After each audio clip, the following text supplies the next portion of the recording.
বিয়েবাড়ির তোড়জোড় লেগেই গিয়েছে, বুঝতেই পারছেন। সাজসজ্জা দেখে দিনের বেলায় বিয়েতে আমি চলে এসেছি আপনাদেরকে নিয়ে। তবে এখনো অবধি খাওয়া দাওয়া, বিয়ের সরঞ্জাম এখনো দেরি আছে, আরও অনেক কিছু হবে। কিন্তু তার আগে বরবউকে নিয়ে মানে আড্ডা দিতে চলে এসেছি। ভিভান রয়েছে এবং সিঞ্জিনি রয়েছে। সিঞ্জিনি সেজে গুজে, বর সেজে গুজে, কিন্তু গয়নাগাটি নেই কেন? এরকম সে হাফ ডান কেন? আমি তো মডার্ন ব্রাইড, আমি এখন সব কিছু আগে থেকে পড়ি না, আমার একটু সময় লাগবে, একটু খাওয়া দাওয়া করবো, একটু ঘুরে বেড়াবো, চারিদিক লাফাচাপা। খাওয়া দাওয়া করবে কি? বিয়ের দিন খাওয়া দাওয়া?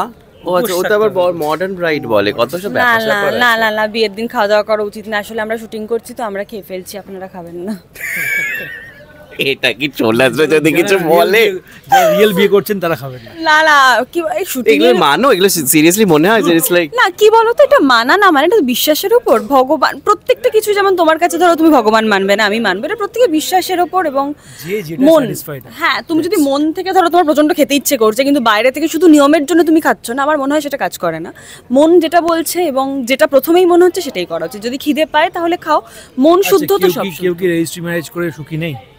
না আছে, কেউ তো রিচুয়ালি মানছে না, তো সেখানে যেটা মন থেকে আমরা খুব বড় দেখেছো, এই বড়দের মতো কথা বলে, খুব বড়দের মতো বড় বড় একটা কথা বলে। বড়ই তো আমি বড়দের মতো দেখেছো? বড় আচ্ছা, শুরুর দিন থেকে একসঙ্গে কাজ, ঝগড়াঝাটি সব, কিন্তু এখানে এই ঝগড়া ইন দ্য সেন্স মানে হয় না যে সিনে ফাইট হয়েছে অর সামথিং, সেই জিনিসগুলো তো হয়েছে অন্য প্রজেক্টে।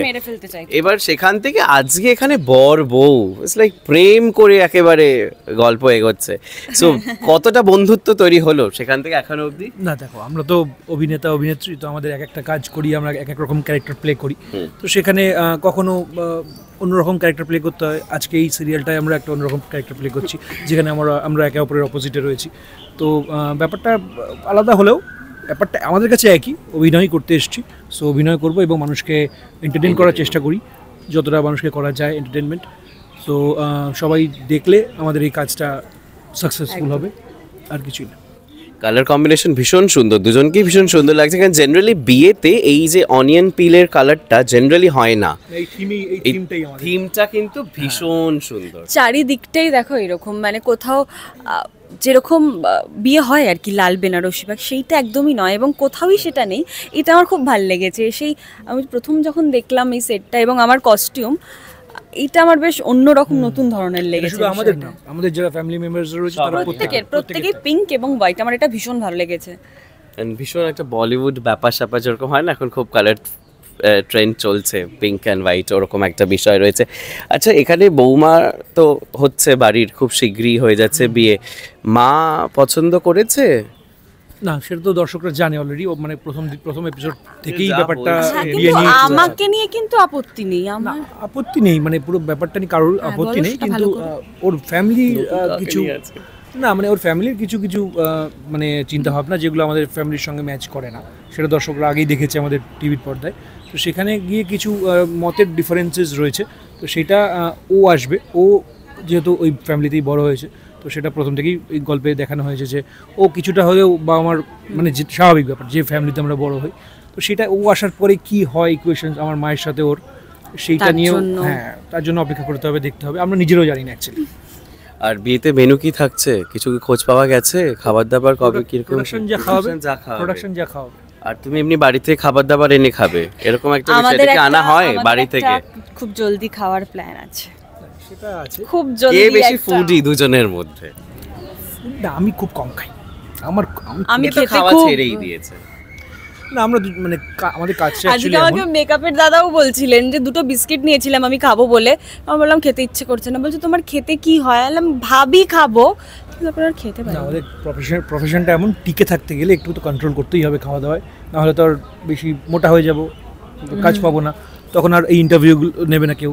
তো সেই মানে সেই জন্য মানে তোমরা যাতে ইন্টারভিউ নিতে পারো, তোমাদের ভালোবাসা পাই, সেই জন্য আমাদের রোগা থাকতে হবে। আচ্ছা, কি খাওয়া ছাড়তে হয় গো? আমি যা খাই এইটুকু, আমি যা খাই একটু জাস্ট ভাত হলে একটু ভাত, রুটি হলে একটা রুটি, আমি সবসময় এরকম মেনটেন করি। কম সব খাবো কিন্তু কম খাবো। সিনজি তো বিস্কুট নিয়েও খায় না, না আমি না জল খেয়ে থাকে। এটা হয় কোনোদিন? এটা কোনো মানুষের পক্ষে সম্ভব? আমি জানি না কি করে একটা মানুষ দিন দিন রোগা হয়ে যাচ্ছে, how come that be possible? আমরা খাওয়া কমিয়েও কোনো দিক দিয়ে কমে না, চারিদিকে ফ্যামিলি প্যাক নিয়ে ঘুরছি। কোথায় তোমার ফ্যামিলি ব্যাগ? তো Please, দেখতেই পাচ্ছি না Please, কোথায়। সব আছে গো, না। এটা ডিসলাইক আমি দেখবো একটু পরে। তুমি অ্যাক্টিং শুরু করে দাও, দেখবে তুমি অটোমেটিক্যালি তাহলে পুরো দিনে সিনই উঠবে না, কারণ মুখস্থই বলতে পারবো না। এটা মনে হয় গো, কিন্তু আমারও এটা কি মনে হয় ভয় পাই আমি ওই এটা না scene একটা দেখলে, ভালোবাসা পাতা, মনে পাতা। হয় যে ওটা না পড়তে পড়তে এবং আমরা সিন করতে করতে অদ্ভুত ভাবে সেটা হয়ে যায়। জানি না, এটা হয়তো ভালোবাসা।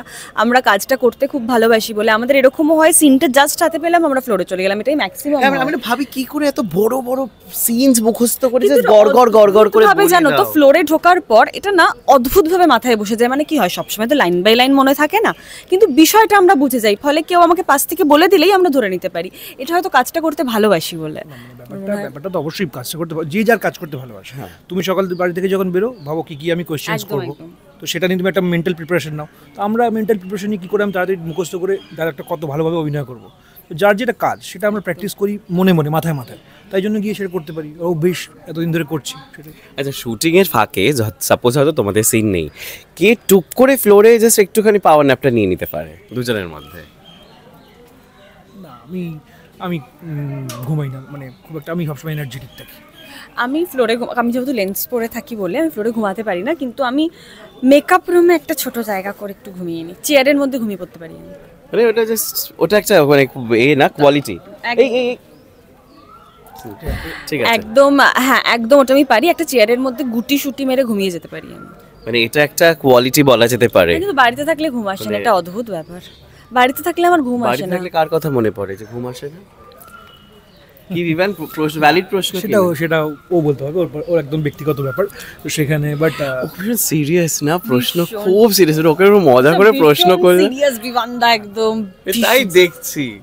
সেরকম না, মানে ঘুম একটু কাজের বড় জায়গায় হয়ে গেছে তো এখন, তাই একটু দেখে সিনিয়র না না ওরকম ব্যাপার না। মানে শুটিং এর মধ্যে থাকলে আমরা মানে ভাবি আরো কি করে কি করা যায়, কারণ আমার ব্যক্তিগতভাবে ডিরেকশন দেওয়ার খুব ভবিষ্যতে ইচ্ছা। তো আমি সবসময় যখন আমি শর্ট না দিই না, পিছনে থাকি, তখন আমি দেখি ডিরেক্টর কি করছে।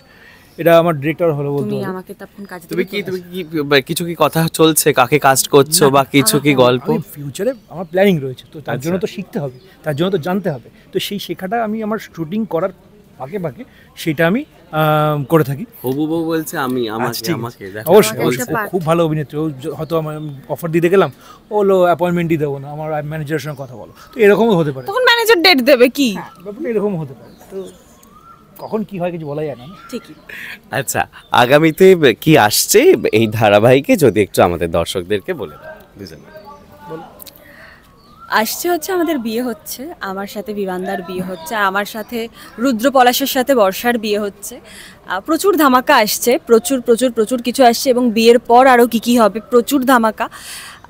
আপনারা দেখুন, আপনারা দেখলেই বুঝতে পারবেন যে কী কী আসছে, আরও অনেক কিছু। এই সিরিয়ালে যেটা মানে আমরা দেখে এসেছি সবসময়, আমার মা মানে মায়ের সাথে নতুন কাকু আমাদের বাড়িতে থাকেন, এবং সেটা নিয়ে আমাদের দর্শকরাও সবসময় দেখে এসছে, একটা টানাপোড়েন সবসময় চলে। তো ও আসার পরে এই ইকুয়েশনসগুলো কীরকম দাঁড়াবে, নতুন কাকুর সঙ্গে ওর সম্পর্ক, মায়ের সঙ্গে ওর সম্পর্ক, আমার সঙ্গে ওদের বাড়ির যে সম্পর্ক, এবং সবথেকে বড় কথা আমার সাথে তোমার সম্পর্ক, ওর সঙ্গে আমার সম্পর্ক, সেটা তো অবশ্যই একটা বিয়ে হচ্ছে মানে ওর একটা ইম্পর্টেন্ট পার্ট তো অবশ্যই। মানে সেইটা কোথায় গিয়ে দাঁড়াবে, সেটা আমাদের সম্পর্কটা কোন জায়গায় গিয়ে দাঁড়াবে, তো সব কিছুই ইকুয়েশনস দেখতে হবে। তো দেখতে হলে আমাদের চোখ রাখতে হবে টিভির পর্দায়, এবং আস্তে আস্তে সব জানতে পারবেন এবং ভালো লাগবে। এটা বলতে পারি, যা গল্প আছে আগামী দিনে, টান গল্প আছে। তুমি কি গুড গার্ল? হ্যাঁ, ও বাবা, ভীষণ ভীষণ। আমার মুখটা দেখেই মনে হয়। আমার মুখটা দেখেই বলে হয়। না না সত্যি ভালো। না আমি ওটার জন্য বলছি না। বলছে বর্ষা কি গুড গার্ল? বর্ষা কি গুড গার্ল? ভীষণই গুড। আমি দেখো একটা কথা বলছি, এই বর্ষা মেয়েটি না বাজে বা খারাপ নয়, ভীষণ সাধারণ স্বাভাবিক চরিত্র একটা। মানে বর্ষা প্রথমেই বলে দেওয়া যায় না যে বর্ষা নেগেটিভ বা বর্ষা খারাপ। যারা চিরসখা দেখছেন তারা অলরেডি জানেন যে বর্ষা খুব পরিস্থিতিতে রিয়্যাক্ট করছে। বর্ষা কিন্তু মানে ওই সংসারে ঢুকে সংসার ভাঙাবে এরকম মানসিকতা কিন্তু বর্ষার একদমই নেই, এখনো পর্যন্ত নেই। তো কারণ আমার সংসার মানে আমি সংসারটাই করতে চাই, এবং আমি কিন্তু ওকে জেনুইনলি ভালোবাসি, রুদ্র পলাশকে বর্ষা জেনুইনলি ভালোবাসে। তো খুব স্বাভাবিক একটা চরিত্র, আর পরিস্থিতি যেমন হবে তখন তো তাকে রিয়্যাক্ট করতেই হবে। তো তাহলে আমরা এখানেই শেষ করি, কারণ বিয়ের পিড়িতে বসতে হবে। অবশ্যই কিছু না খেয়ে আছি, এত কথা বলতে পারছি না, মাথা মিথ্যে না খেতে। মানে ওই পুরোটাই সিরিয়ালময় জীবন হয়ে গেছে। যাকগে, ঠিক আছে, এরম ভাবেই হই হই করে এগিয়ে যাক, গড় করে এগিয়ে চলুক চিরসখা। আর চিরসখা সংক্রান্ত আরও এরকম এন্টারটেনমেন্টের আপডেটস পেতে হলে অবশ্যই চোখ থাকবি ওয়ার্ল্ড নিউজে, কারণ খবর এখন এখানেই। আর 9টার সময় চিরসখা দেখতে কিন্তু ভুলবেন না, রোজ রাত 9টায় স্টার চিরসখা। জলসা।